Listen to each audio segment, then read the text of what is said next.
So take a minute and just maybe look around at our family who's gathered here tonight. Get your gallery view going and just all these wonderful beings who are joining us here tonight. Thank you. I'm so glad we're able to meet by Zoom. It really is a blessing tonight to not have to go trucking out into the ice and the cold and or missing one another. So yay! I just have these little warm little burps in my belly when I see each of you. It's like oh, and there's that person, and and here's that person. So in a way, it's even better than in person because we get to see each of you just so individually. So yay! So welcome everybody.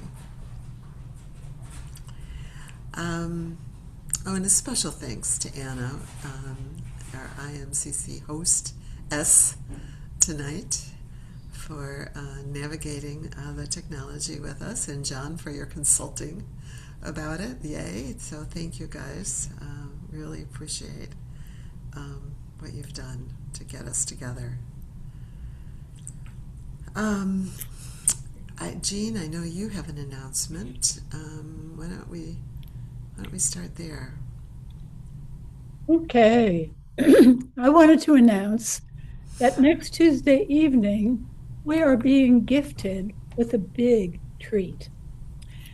Anita Holmes will give us a sound bowl experience, playing her beautiful crystal sounding singing bowls. The sound waves produced by these bowls are wonderful.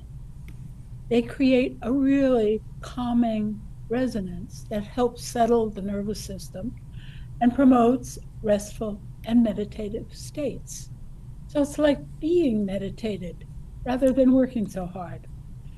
Next Tuesday night, right here in person at IMCC. Thank you. Thank you. Flip, you have one too? Yes. Hi, I'm Flip DuPont. I also go by Phil sometimes. I'm going to be offering an introduction to mindfulness meditation class through IMCC starting on February 11th. Wednesday, it's Wednesday from 6:30 to 8:30 at the parlor at the UU. And as I look on the screen, I'm seeing a lot of familiar faces, so there may not be too many kind of introductory level meditators here, but if you have friends who have been saying, "Gosh, I really want to get started with the meditation practice," this would be a really good time to do that. It's winter. What else are you going to do? Watch TV. So anyway, you could learn to meditate, and there's a link on the website to sign up, and if you have questions, you can send those through to the ops director, and I'll respond to you as soon as I can. Thank you very much. Great. Any other announcements? Laura? Thanks. Hi, I'm Laura DeVault, and I am the IMCC Care Committee, and I could use some help. You are the entire IMCC Care Committee, as a I matter of am the fact. entire IMCC Care Committee, and I guess a couple of weeks ago, I think John Wilson gave a nice announcement about that, but I understand that he left out a really important thing. We don't have any meetings. Would you like to join a committee that never meets? Yes, you would. If you would, all I'm asking is that you send a note to Brianna, or it's the email address is opsdirector@imeditation.org, and you can just look on the website and find that. And then she will send me your contact information. And when we have a need, like someone could use a meal or an errand or maybe a ride to a physician's office or something like that, then I'll get that message and I will reach out to anybody who has volunteered to hear from me. And you are welcome to say, no, not this time, can't do it. And I'll call you another time. It's the best committee in the world. You get to do nice things, you get to feel good about it, and you don't have to go to any meetings. Join me, won't you? How Thank great you. is that? And thank you, Laura, for serving in such a long time as the care committee. We really appreciate it. Thank you. So, hi everybody, welcome. Again, let's take a look, take a minute, and maybe flip over to your next screen as I flip over to my next screen. Sorry to embarrass you, dear, but I see that not only is my sister-in-law here, but my brother, at least he was. Yeah, there he is. My brother is here. He's hiding behind his name. But anyway, hi, Gary. So we can look around and see who's here. This is our family. This is our team. This is our home base. This is who helps us in these challenging times. We'll talk a little bit tonight about some of the challenging times, but here we are. So thank you all for being here. It matters. It matters. I guess that's it for starters. Why don't we just sit for a bit? Yeah.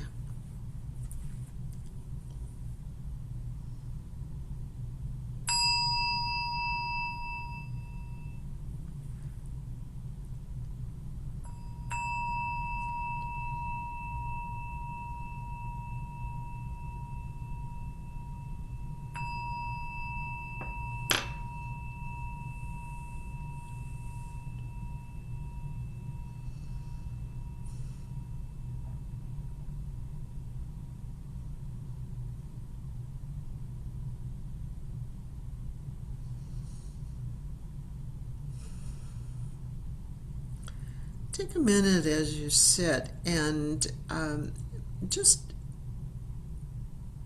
wiggle isn't quite the right word. Move a little bit, back and forth a little bit, and just invite your body to find a place where there's uprightness and ease. And when you find that place, I think you'll notice that there's sort of a subtle but discernible shift of, oh, okay, that feels good. So just play a little bit. See if you can find that spot where your body says, thank you, this feels good.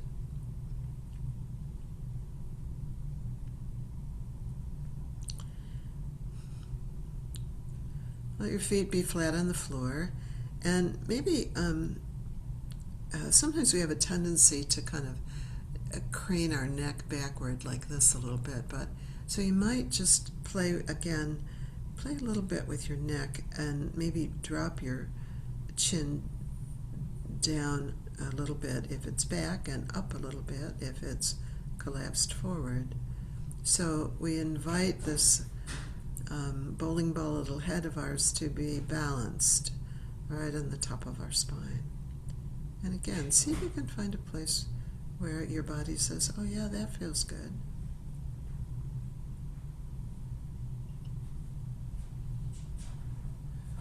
And then invite the same question of your arms. Sometimes I find that my arms are sort of tense and pushed forward, and I just invite my arms to, just pull back just a tiny bit and relax.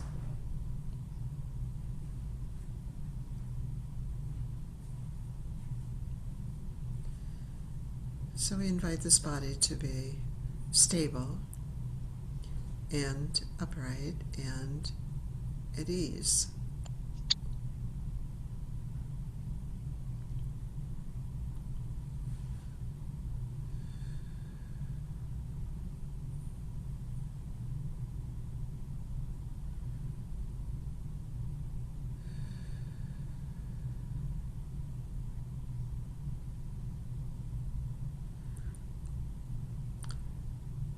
And then take a moment and consider if there is anything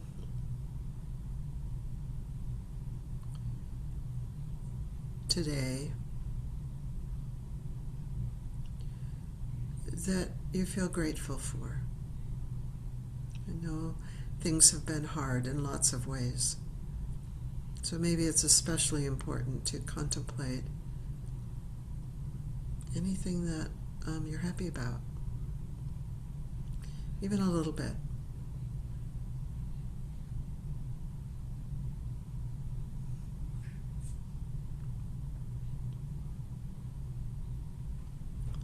I'm really happy that I have electricity and heat. And that I got a little bit of the ice out of my driveway.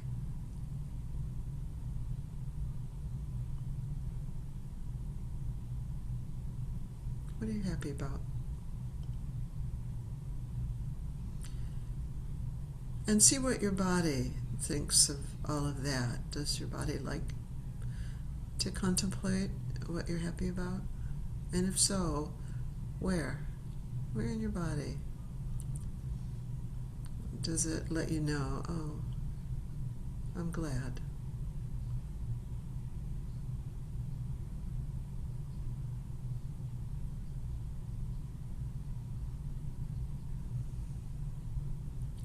And take a few moments and, in Ajahn Suchito's words, linger there. And even see if you could make a little more room for it. Could it be even bigger? Any sense of gladness or gratitude?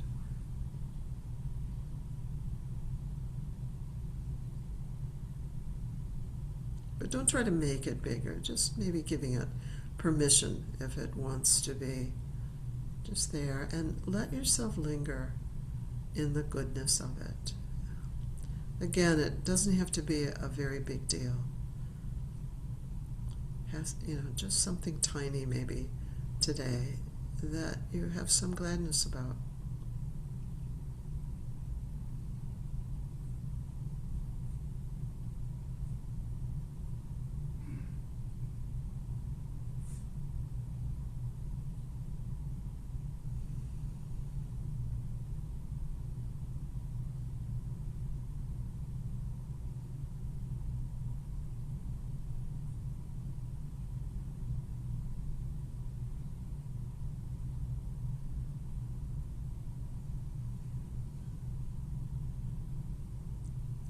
And you might notice that this body is just working.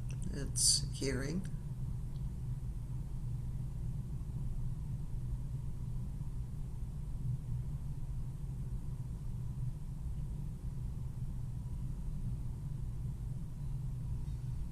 Feeling. You can sense the clothing on your body. You can sense the quality of air around your body. You can sense the hardness or softness of what you're sitting on. This body's working.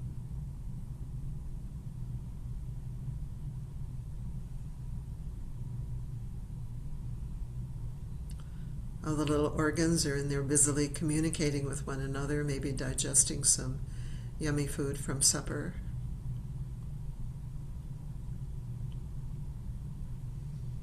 Think of all the communications that are going on in there. Just everybody happily buzzing along, talking to each other. The liver talking to the kidneys, talking to the heart.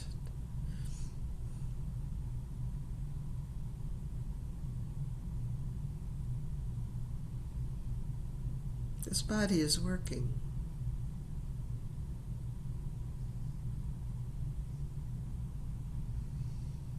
It's breathing.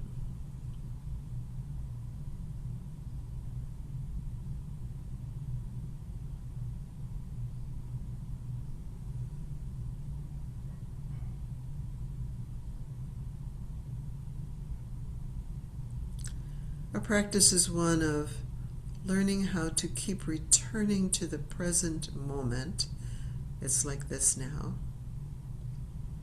Over and over and over again we return. And as we meditate and practice, have a meditation practice, what we're doing is practicing coming to the present. And the breath is a nice anchor often for us to do that.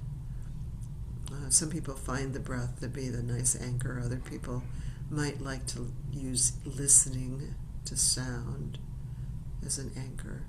But a way of coming into the present and just resting there.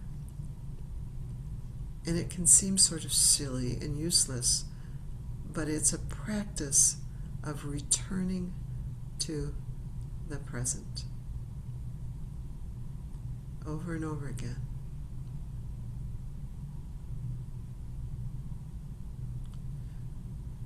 So I'll speak of breathing, but you might have a different anchor yourself.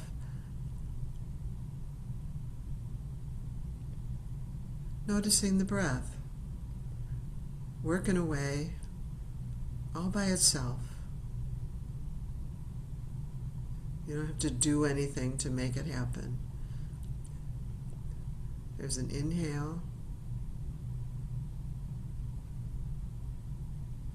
maybe a little pause, an exhale, maybe a little pause.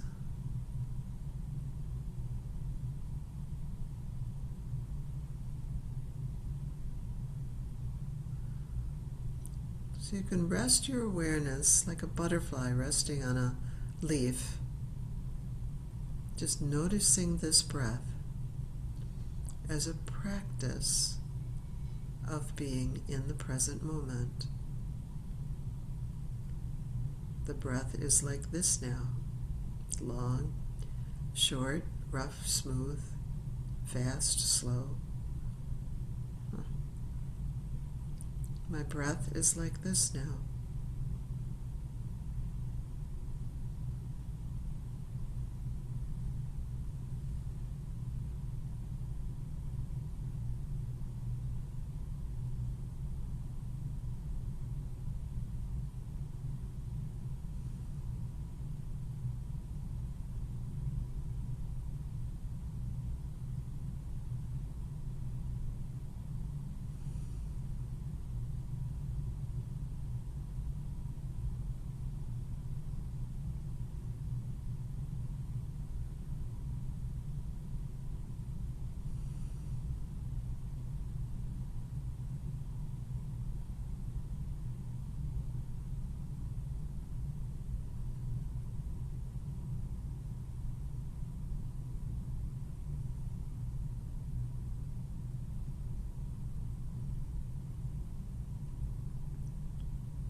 And no matter how many times we get lost or distracted, how many times the mind wanders off,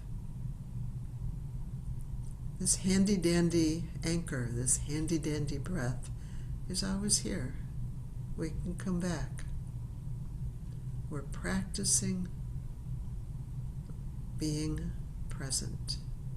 Just this. So simple. Just this.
no matter how many times the mind pulls us away, we can always come back.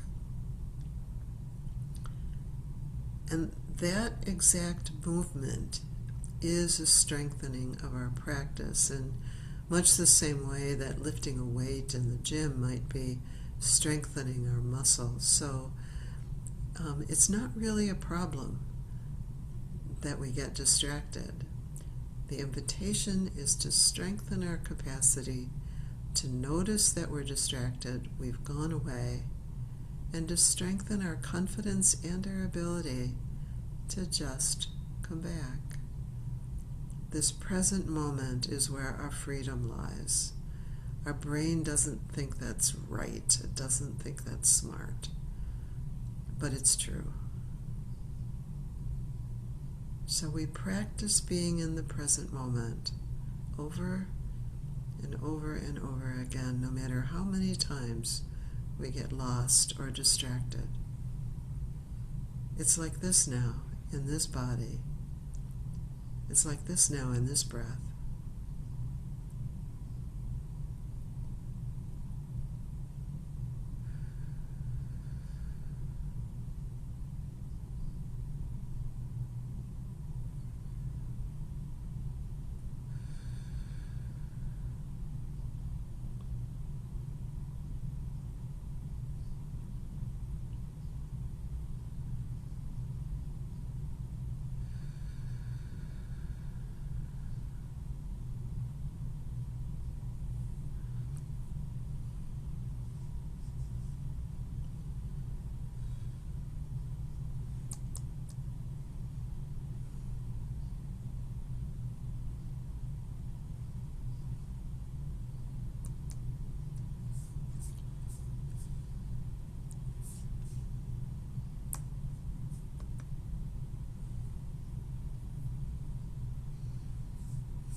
May our practice together be of benefit to ourselves,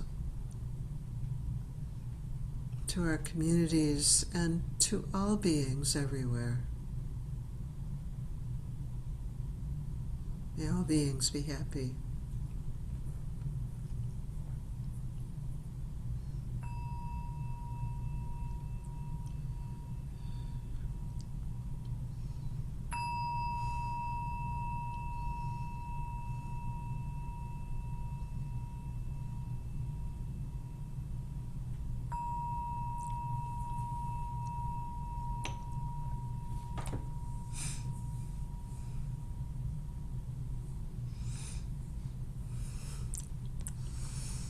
You know, it can seem like such a little thing that we do, this practice.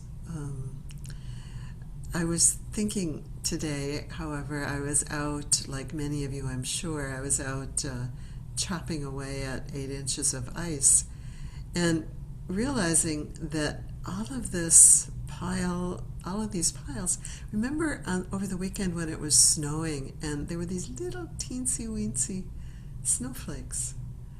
And they've accumulated into all that we see in our driveways. So these little teeny moments, these little teeny efforts that we make matter. So thank you for your practice. I also just had a little hit as we were finishing. Just what an honor it is to have you here and to be able to offer these teachings to you. So thank you. Really, really, it's a great honor. So one of the nice things about tonight that we're all on Zoom is you can ask any questions you want in the chat, and they're all anonymous. So one of the things we're going to explore a little bit tonight is the difficulties. You know, that the world is a little goofy, perhaps you've noticed, and maybe there are some goofinesses in our own lives, but thank you, David. David's saying he's having a little trouble hearing me. How's that? Is that better? And I'm also remembering Amma's talk from last week, and there may be some questions that kicked up. So if you have questions that you'd like to have included in tonight's talk, just shoot them into the chat we're going to take maybe about 5 minutes to break, and I need to get a glass of water, maybe you do too. So if you have a question about maybe what's going on in the world, or something from Amma's talk last week, just put that in the chat. And the other thing in the chat, I've already put some references for you. I will tell you about those references later, but I wanted you to have them. Those are sutta references, S-U-T-T-A. If you put the word sutta in front of those letters and numbers, I don't have it open right now, but it's like MN 110 or something like that. If you Google sutta, S-U-T-T-A, MN 110, it will give you the Buddha's teaching about that, and I'll tell you about that later. Am I right that? Oh, okay. Maybe they disappeared, and let's see, where are they? They should be. Oh, I forgot to send it. There you go. There we are. Hence your puzzled looks. All right, there you go.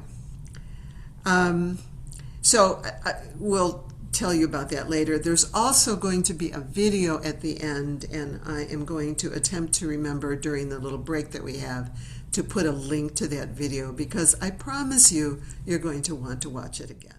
You read the description that I offered for tonight's talk, and I was inspired both by Amma's presentation last week. Those of you who may have missed it, she gave a teaching that about meditation doesn't necessarily solve everything, that there are some challenges and some difficulties that we need other strategies for. And that can help to explain why people who seem to be very skilled at meditation sometimes are very unskilled in other ways. So it can help us to understand that. So I was inspired partly by that, and then partly by just the difficulties of our world. I've been disheartened, as I imagine many of us have been, by the challenges in the world and the unskillfulness, the difficulties, the darkness, if you will, and just contemplating how to use our practice to navigate all of this in a wholesome way. So how do we navigate darkness? How do we work with this? Going back to what Amma spoke of last week, there can be unresolved, just ordinary human or relationship problems, unresolved trauma that manifests in unstable relationships, unresolved developmental issues, disabling mood swings, chronic shame or self-criticism, boundary violations, inability to self-soothe, inability to use internal and external resources well, when afraid, angry, confused, longing. There can be many, many signs of unresolved human developmental issues, which lead to difficulty for us to kind of rest in our Buddhist practice. So I want to talk about those unresolved developmental issues or unresolved issues a bit, and also about navigating a world in which we see a lot of unresolved, issues. We see a lot of unskillful behavior. So just how to work with all of that. And you've heard us say so many times the Buddha's great teaching that hatred never ceases by hatred. By love alone is hatred healed. Okay, so that's all we really need to know. That's all we really need to know.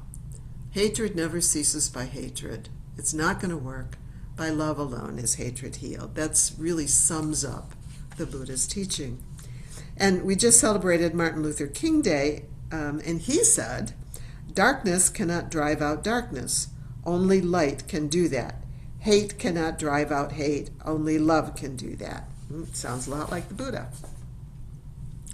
And there's a story that I love that somebody who had, Miles Horton, who had a relationship with Martin Luther King, was sitting and talking with him one day, and he asked him what he did to develop resilience or get a break from the pressure and stress of his work. This is Miles who said, "I look at the mountains, I just sit and look at the mountains." No, I'm sorry, that was Martin Luther King said. He said, then we segued to loving kindness meditation. And then Martin Luther King, he said, used to say all the time, "You've got to love everybody." And I, Miles Horton, used to say, "No, I don't. I only have to love the people worth loving." And King would laugh and say, "Nope, you've got to love everybody." So both the Buddha and Martin Luther King agree that love really is the answer. So, by the way, does Carole King, who has that wonderful song, "Only Love is Real, Everything Else is Illusion." Only love, when you think about that, only love is real. Everything else is illusion. So now we got Carole King, Martin Luther King, and the Buddha all agreeing that, the solution to all of this is love. You've got to love everybody. And then we come back into our actual real life and read the Washington Post or the New York Times or whatever it is we read, and we go, nope, doesn't work. So I'm going to talk about that a little bit and how we can make sense of all of that.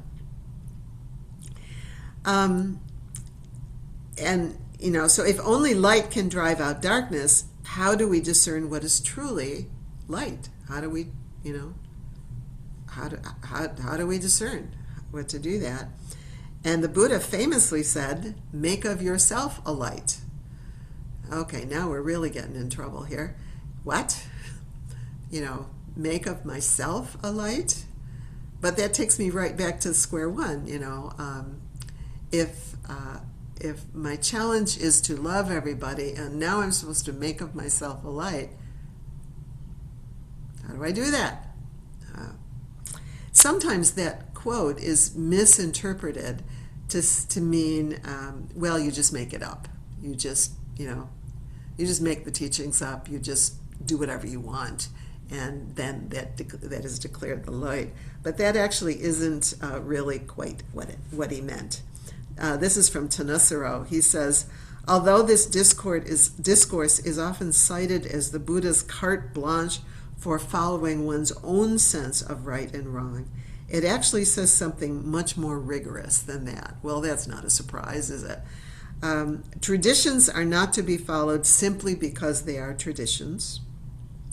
Reports, such as historical accounts or news, are not to be followed simply because the source seems reliable. One's own preferences are not to be followed simply because they seem logical or resonate with one's feelings. Instead, this is what Thanissaro says the Buddha meant by make of yourself a light. He says any view or belief must be tested by the results it yields when put into practice, and to guard against the possibility of any bias or limitations in one's understanding of those results, they must further be checked against the experience of people who are wise. So the ability to test one's own awareness is called appropriate attention, paying appropriate attention. So make of yourself a light. By that, the Buddha meant pay appropriate attention. Pay appropriate attention to what's worth paying attention to and what's useful. And then the second piece that the Buddha offers is the ability to recognize and choose wise people as mentors is called having admirable friends. And those are the references that I gave you. So it's Sutta, S-U-T-T-A, and those are in the chat. I think they're still there. That those are in the chat. So if any of you want to pursue any of that further, those are the references that the Buddha offers about both of those.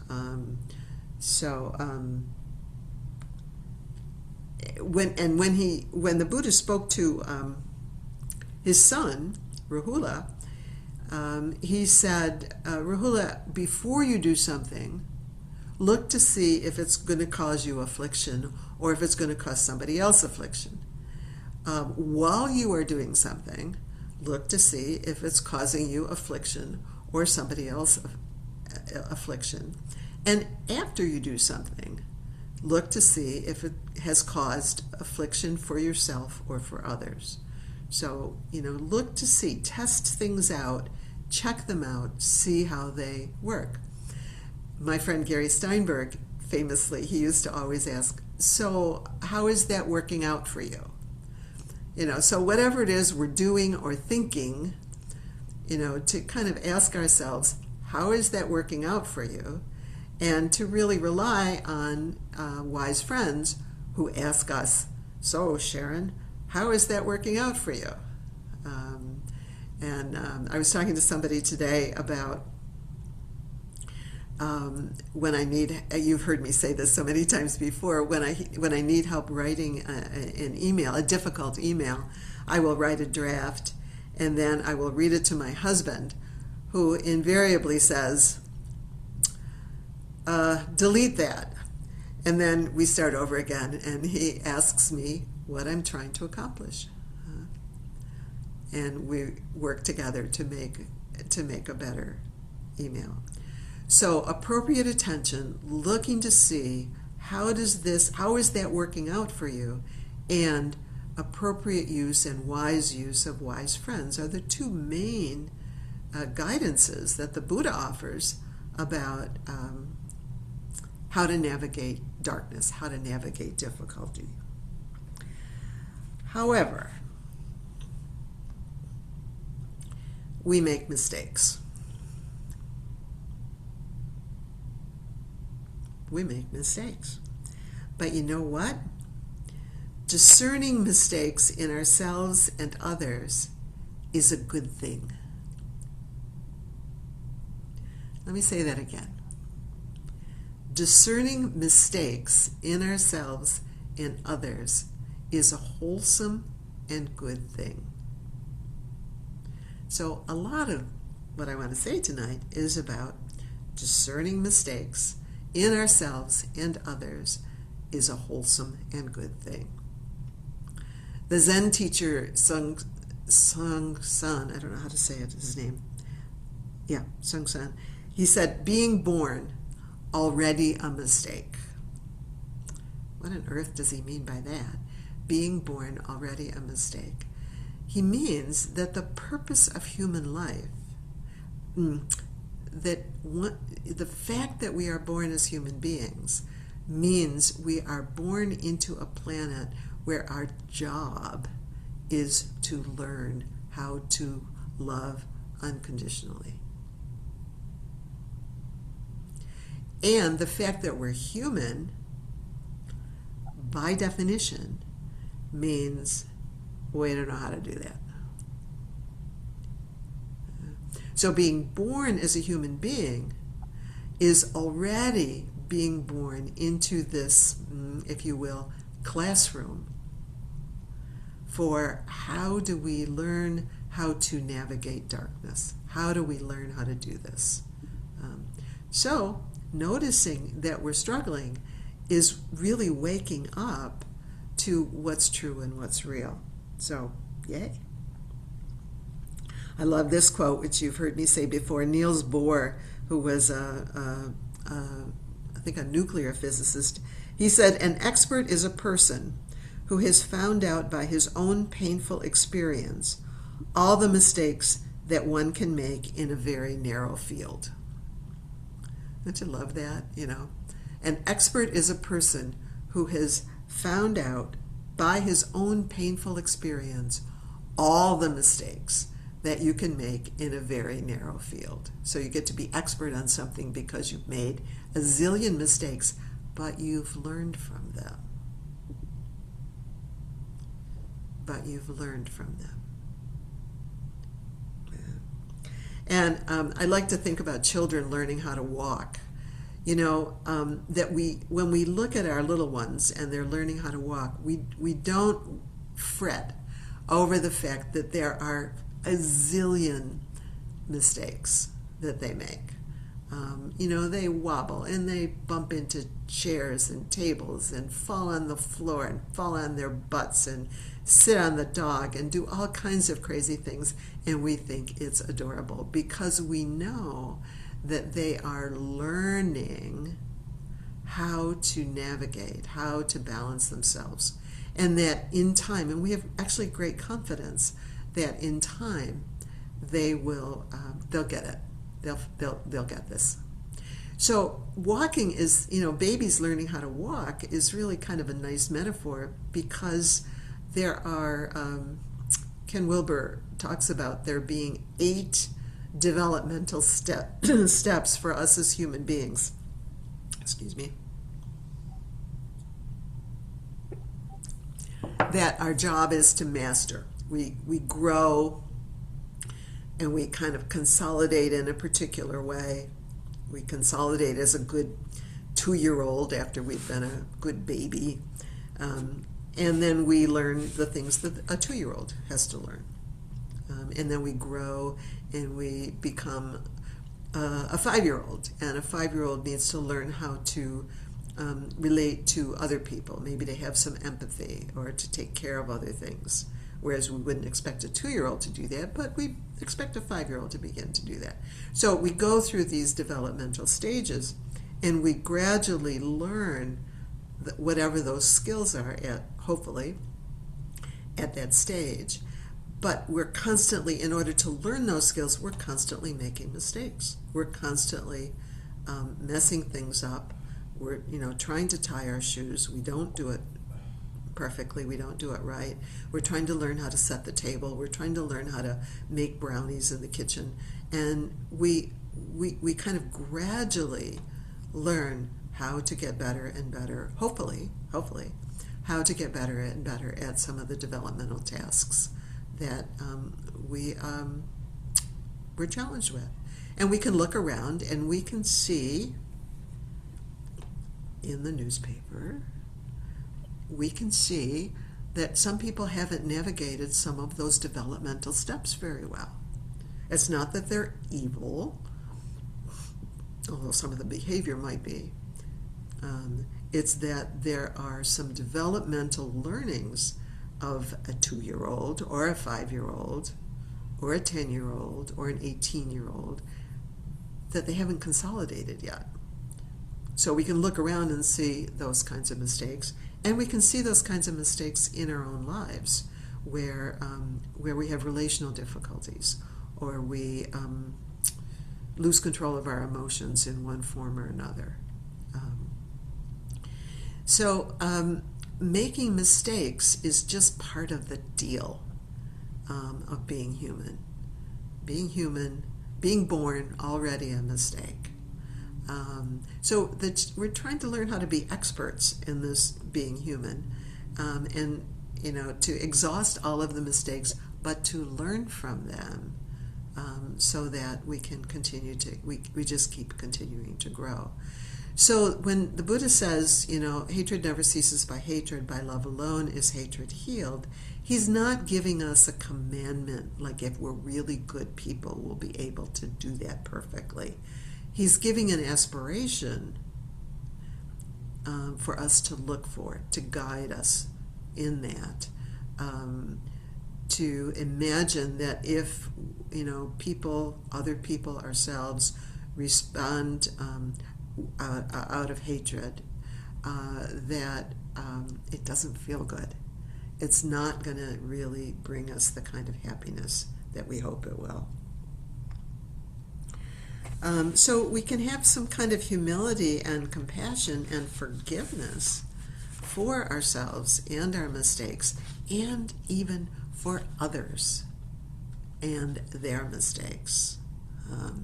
Actually, what I find is that the more I have compassion for my own goofiness and my own mistakes, the easier it is to have forgiveness for other people, because I sort of go, oh yeah, I either am still doing that now, or man, when I was 27, I did that too. So we can really appreciate the bumpiness in much the same way that we can appreciate the bumpiness of a little baby learning how to walk. That we're all in this together, we're all learning, and we're all helping each other. Now the good news is that we're at different places, so we can help each other. Some of us learned how to do this pretty well, but not that so well, and so we can really guide and help each other. One of the problems, well, there are a number of them. One, it's uncomfortable to make mistakes. The other thing is that the learning that we're invited into can seem impossible. That some of what's going on in our world today can just be like, this is just too much. I can't deal with this. Somebody asked Amma last week, what do you do about, the damages being done to 300 million people? It can just seem, just too much, too overwhelming. And the thing is, it's always impossible. That's a good news too. Sorry. That's good news too, that it's always impossible, because that means that when we see it at that place, then that becomes this like, oh, that's the skill I haven't learned yet. That's the place that I'm invited to inquire, right there. This thing that just seems so ridiculously impossible for me to navigate to. Hatred never ceases by hatred, by love alone is hatred healed. So the fact that it's impossible is another piece of good news. You've heard me reference in the Raiders of the Lost Ark, Indiana Jones and his sidekick Salah are hunting for the Ark of the Covenant, and they finally find it. They know where it is, and they open the crypt, and they look in, and it's dark, and the floor is moving, and they go, what's that?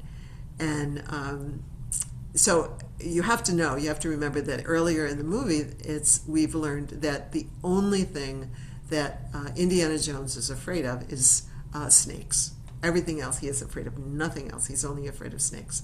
So the floor is moving, and Indiana Jones says, throw that torch in and let's see what's going on down there. They throw the torch in, and the floor is covered with poisonous snakes. And Salah says, asps, very dangerous. And Indiana Jones rolls over on his back, and he looks up at the sky, and he says, why does it have to be snakes? And the thing is, for each of us, it's always snakes.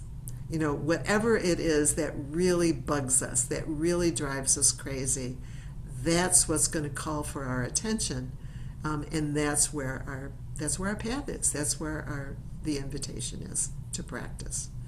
And the skill then becomes in appropriate attention and using our guides wisely. And that applies whether it's our own mistakes or it's somebody else's mistakes.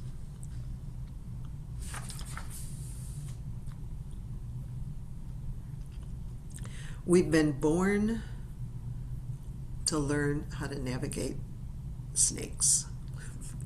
We've been born to learn how to navigate whatever that thing is that we think we want to avoid in this life because it's too hard.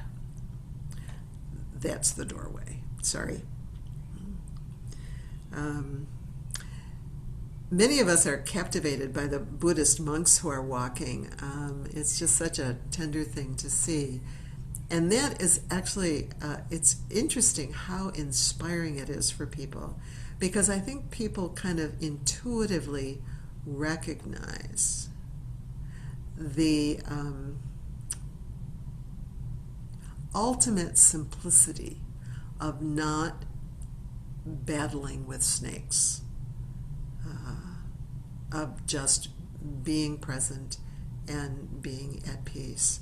That there's something kind of magical about their manifesting in the world, and it's really interesting to see how people resonate with that and how people respond to that, and how much people are nourished by what they're doing.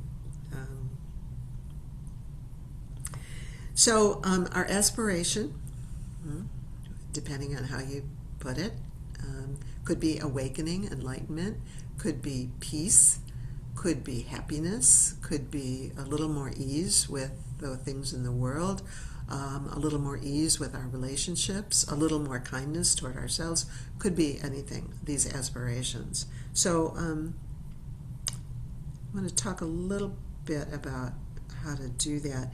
Let me pause there for a minute. Anything you want to add or ask or wonder about?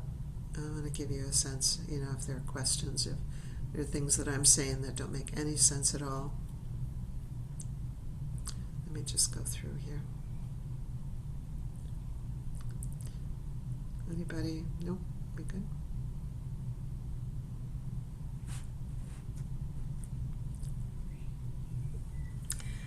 Okay.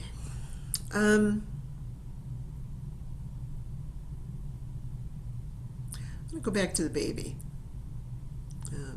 Signs your baby, I looked this up, signs that your baby is getting ready to learn how to walk. One is they start to cruise. They hang on to the furniture or the walls. They start to bump around a little bit, not always tidily. They pull themselves up to standing. They balance unaided for short periods and then go boom and then plop down. So, there can be just sort of signs that we're, learning how to do something where we have to hold on to walls, where we fall down and bump ourselves. And we just can do it for little teensy periods, but not very much longer. Here's a quote that reflects something that, in part what Amma was speaking of last week, about others' mistakes, and even the mistakes of people who are really advanced meditation or spiritual teachers.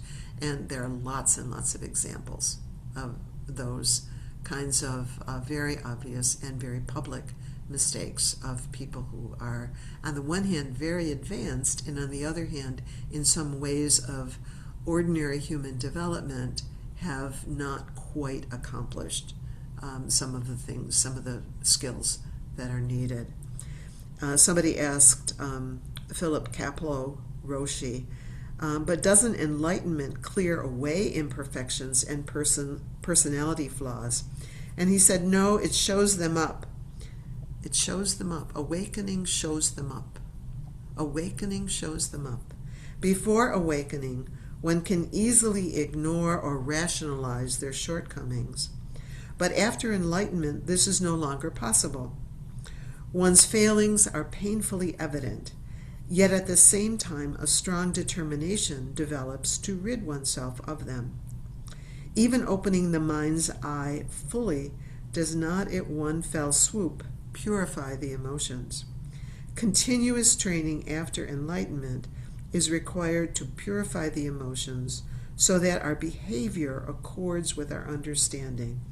He said this vital point must be understood. So before awakening, in ignorance, basically, one can easily ignore or rationalize their shortcomings. But after awakening, this is no longer possible. So again, noticing our difficulties and the ways as difficulties, and as a difficulty for me, not caused by what's out there. It's not caused by the ice in my driveway or the fact that the folks didn't come to clean the ice in my driveway today. That's not the cause. Any difficulties that I'm having really have to do with how can I be with this and my difficulty being with this right now as it is. So let's talk a little bit further about working with mistakes. And if we, first of all, need to discern them in ourselves and others. It's fine to discern mistakes in others. Fine. If we don't discern them, we can ignore them and just not even notice that I'm driving the car over somebody's flower bed. If we don't discern the mistakes. Or, on the other hand, we can just kind of get caught in collapse. We can, just kind of turn on ourselves and blame ourselves for being stupid or inadequate or incompetent or whatever. So we want to notice them, but not go to the extremes of either ignoring them or collapsing under them. They're normal. That's fine.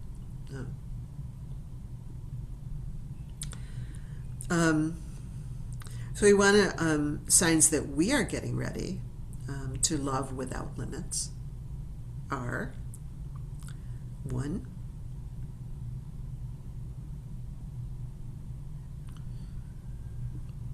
being here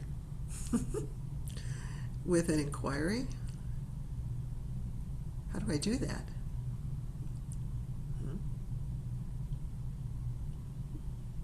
So just pause for a minute into your own inquiry, even your own objections. I guess they would be the equivalent of a little baby kind of bumping into walls, but say, no, I don't know how to do that. I can't quite do that.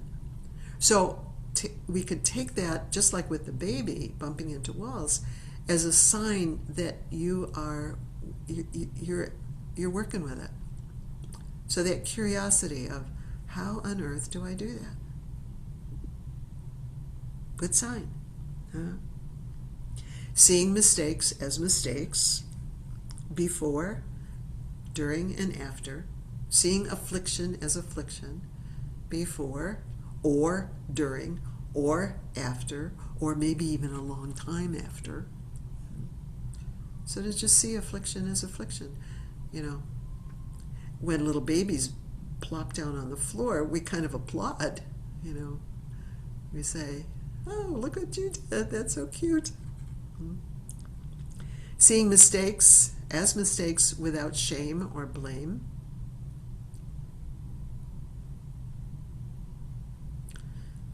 Practicing letting go of shame. Practicing letting go of blame. Could we simply be curious? We see the little baby bump on the floor, and we don't shame him or her. We don't blame him or her. We see it as a mistake. We see they're not walking yet. And many times we just applaud the effort. So can we see mistakes as mistakes, releasing shame or blame, which, by the way, doesn't imply that we shouldn't set boundaries. So it isn't like, oh, this kid is ready for the Olympics. No, this kid is not ready for the Olympics. It is not skillful walking. We're not going to send him, who's that guy who just climbed up the tower in Taiwan? You know, we're not going to send him climbing up the tower in Taiwan. No, we're going to set boundaries for ourselves and others, recognizing that's not something either they or we can do well yet. But it's just a mistake.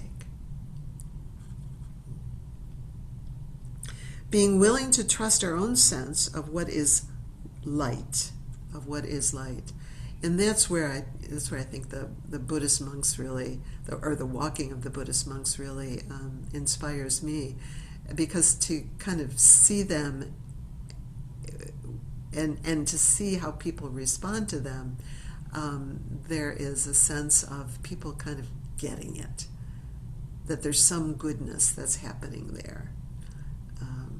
And we don't even understand what it is, and people don't necessarily even understand what it is. So we can kind of imagine and trust that our own inner being kind of knows something about darkness and light, and that we recognize light when we see it. I was reading this morning in the Washington Post, then, or another thing is being willing to trust ourselves and to really hold that. The article in the Washington Post was about the Challenger explosion, which happened, I don't know how many years ago today, and that the engineers who had designed the boosters really were strongly objecting to the flight continuing, especially a couple of them. And they just were going to, they wanted the flight to be shelved because they knew the O-rings were going to fail. And they finally let themselves be talked into signing off on permission for that flight to go. So it was like they didn't kind of trust themselves to really hold their ground when there was a lot at stake. But yeah, it wasn't the right decision. I imagine they learned a lot about trusting themselves. And then seeking out guidance from wise and admirable friends. And here I would propose, this is just Sharon proposing, stop doom scrolling. Stop listening to crap from people, because it leads to affliction for yourselves. If not for others, but it certainly leads to affliction for yourselves. So seek out, with all that's going on, seek out wise guidance. Find out what's going on, but seek out wise and admirable friends. I wanted also to read you something about from Amma. I don't know if I have time to do it all.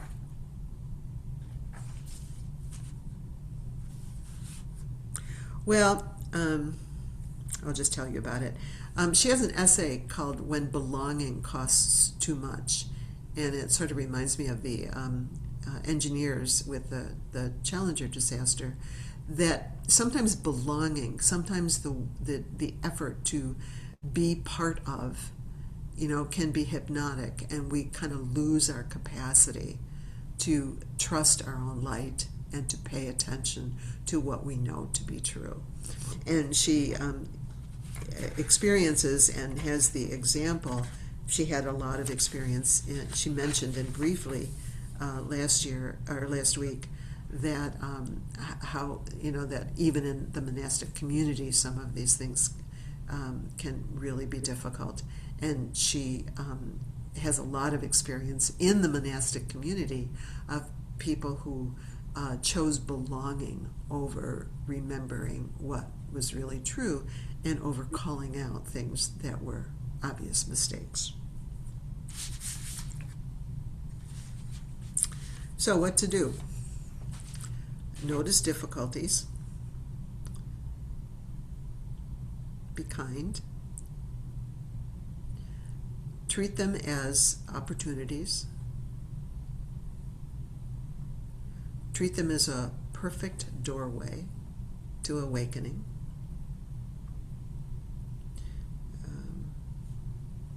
It's just where we are, encourage curiosity and play. I'm thinking back about children, learning how to walk. Somebody asked a question during the break about what about rain. Being aware of our own bodily experiences. There, yes, we can be aware of our own bodily experiences. Sometimes, however, they're too big for us to navigate that well. So sometimes we need to have some help in calibrating those, and kind of that let's say there's an emotional overwhelm, and we go, well, I can't find any love in this. I'm just emotionally overwhelmed with hatred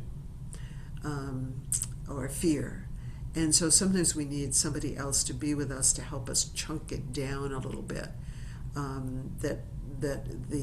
Sometimes we see in the public media that, well, you just meditate with hatred, or if you're not doing that skillfully, it can just make it worse. Or you could just meditate with fear. And if you're not doing that skillfully, it can be overwhelming and can just make it worse. So we need to chunk it in little pieces, and very often that's where the wise mentor comes in, that we need somebody else to help us chunk it a little bit. So come to the body. See what's true, what's needed. I think Amma's response to the question last week about, what about the 300 million Americans who are suffering, is like, bring it back home, bring it back to you, what you can do. Narrow it down. That's too big a question. Nobody can do that. So return to the body, pause, breathe. Get your balance like we did at the beginning of the meditation. Name what matters. Speak your values out loud, maybe. Write them down. Let those be your compass. Maybe kindness, maybe compassion, maybe forgiveness. Always starting with yourself. Don't try to give it to somebody else if you don't have it for yourself. Reach for an ally. Reach for an ally. Create space, maybe time in nature. Breathe.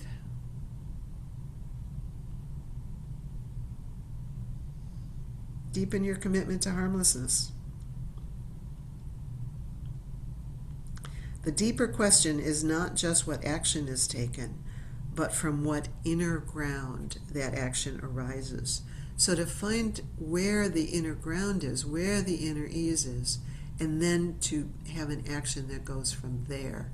again, going back to the thing about the baby, it's just like, okay, where is that baby? What's possible?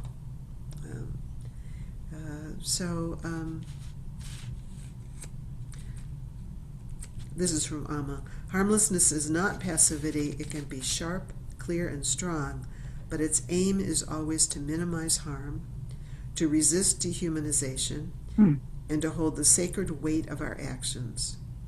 Belonging built through cruelty is an illusion. Real refuge is rooted in integrity. So, so that's all for tonight.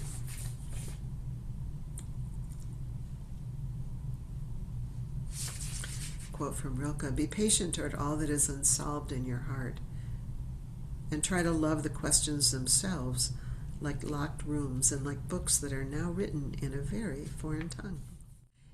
I wanted to end with a video because it's a video that I find sweet and nourishing. So if you have time, it's only about, 3 minutes long, 3-4 minutes long. So if you, I wanted to give you a present before we leave. So here's a little present. Anna's gonna set it up for us. Thank you, Anna. Morning light on quiet roads, footsteps soft, the world awake. No banners raised, no words proclaimed, just breath and faith in every step they take. Beside the monks in mindful pace, a small brown dog with trusting eyes. No map but love, no aim but peace, walking where the suffering lies. He does not ask who you believe or where your wounded story began. If you kneel, he'll sit beside you, a silent friend, not beast nor man. Where a local walks, the heart slows down, anger loosens, fear unwinds. Streets become a moving prayer for restless souls and hurried minds. Where a local walks, hope appears, not loud, not proud, but deeply true. A reminder we were born for love, and peace is something we can do. Across the towns, across the fields, people stop, their eyes grow wet. Some remember kindness lost, some forgive what they regret. Children smile, elders bow, strangers fold their hands in grace, all because a gentle dog carried peace upon his face. Where a local walks, the heart slows down, anger loosens, fear unwinds. Streets become a moving prayer for restless souls and hurried minds. Where a local walks, hope appears, not loud, not proud, but deeply true. A reminder we were born for love, and peace is something we can do. He owns nothing, yet gives us all. No fear of loss, no need to strive. He walks as if the earth itself is teaching us how to be alive. Not above us, not below, just beside, paw next to feet. In every step, a quiet vow, all beings wish to live in peace. Step by step, breath by breath, no enemy, no excess. Walking gently, loving slow, this is all we need to know. Where a local walks, the world remembers what it forgot in louder days. That peace is not a distant dream, but chosen in 1,000 ways. From dusty roads to marble halls, from silent tears to open eyes. Where a local walks, love lives, and even pain learns how to rise. No crown, no name, no promised land, just a heart shaped perfectly. If peace ever had 4 small paws, it would walk exactly like he.